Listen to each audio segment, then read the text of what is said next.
Hi കൂട്ടുകാരെ, നമുക്കൊരു കയ്പങ്ങ അച്ചാർ ഉണ്ടാക്കി നോക്കാം.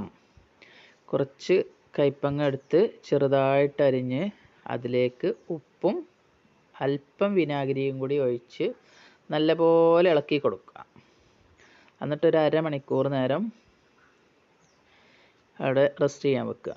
അതിന് ശേഷം അതിങ്ങനെ പിഴിഞ്ഞ് അതിൻ്റെ വെള്ളം, ഉപ്പിൻ്റെ ഇതും വിനാഗിരിയുടെ ഇതൊക്കെ ഇറങ്ങിയിട്ടുണ്ടാവും, അത് പിഴിഞ്ഞ് അതിൻ്റെ കയ്പ്പ് പോകാനാണ് കേട്ടോ.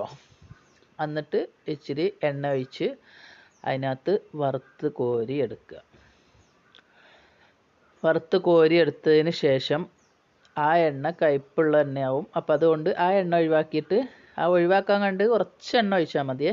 അത് ഒഴിവാക്കിയതിന് ശേഷം വേറെ നല്ല എണ്ണ ഒഴിച്ച് അതിലേക്ക് ഇച്ചിരി കടുക് ഇട്ട് പൊട്ടിക്കുക.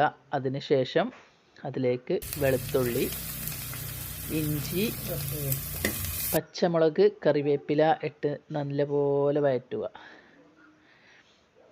അത് നല്ലപോലെ വറവായതിന് ശേഷം, ബ്രൗൺ നിറമായതിന് ശേഷം അതിലേക്ക് സ്വല്പം ഉപ്പ്, മുളക് പൊടി, മഞ്ഞൾപ്പൊടി, കായപ്പൊടി, ഇത്തിരി ഉലുവാപ്പൊടിയും കൂടിയും കൂട്ടി നല്ലപോലെ മിക്സ് ചെയ്യുക.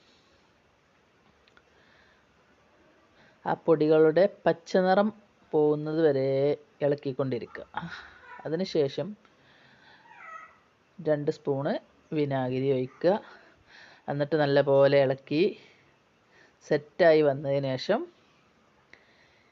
വറുത്ത് കോരി വെച്ച നമ്മുടെ കയ്പങ്ങ അതിലിട്ട് നല്ലപോലെ ഇളക്കി മിക്സാക്കി സെറ്റായി വന്നതിന് ശേഷം നമ്മളെ അച്ചാർ റെഡിയാവും.